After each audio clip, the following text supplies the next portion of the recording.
The United States has pledged an additional $65 million in aid to Haiti. It also is urging the United Nations Security Council to formally back a multinational security mission in the country.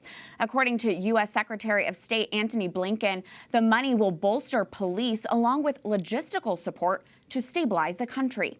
For years, Haiti has been under siege from extreme poverty, natural disasters, and gang violence. The Caribbean country has been in especially sharp decline since the assassination of its president in July 2021. Here to talk about the situation in Haiti is Stephan Destin, Director General of the Partnership for Church Reconstruction, or Proche, which is focused on reconstructing Catholic churches in Haiti. Stephan, thanks for joining me today. How bad have things gotten in Haiti, and what is your reaction to this renewed support from the United States? Thank you for having me. I'd like to talk about how the situation has really gotten bad. Many of these areas which are in a metropolitan area around the capital have been affected by the expansion of the gangs area. And those areas have been pushing families and women, kids, and men out of their homes, which they have, struggled to build, and bringing them out in the streets, which have caused a lot of difficulties to the country due to the fact that those people that have been displaced cannot either find a place or shelter to live or even go back to their original city of origin to join their family due to the fact that the national road that goes down to the number 2 that goes down to the south, and the national road that going down number 1 and number 3 going up north.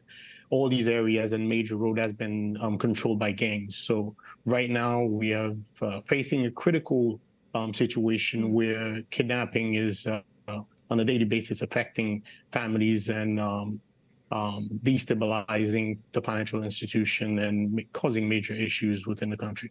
It's important to bring this all to the light. Thank you for that insight.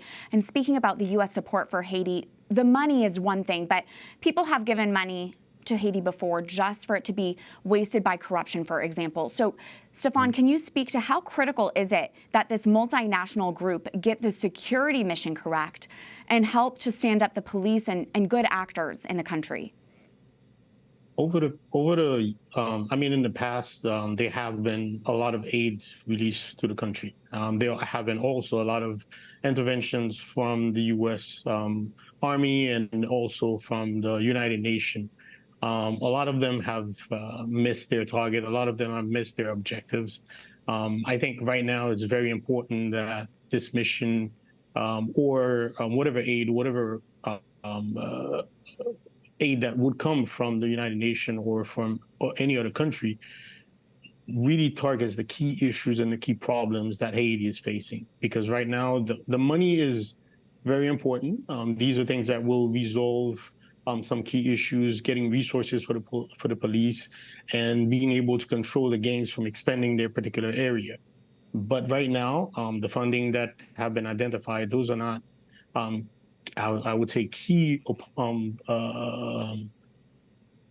things that would address the major issues, which is the gun supply and the gun ammunition coming into the country and coming to the gangs. So it will help the police with the resources and some intelligent resources also to maintain and control and push back a little bit on the gangs. But we definitely needed more to address the gang issues, which is pretty much like the gun supplies and the ammunition, and also the local sponsors that are helping those gangs get those guns. Stephan, we only have about 30 seconds left. As we wrap up, what is the feeling in Haiti? Are people optimistic that real change can be delivered, or is it a wait-and-see approach?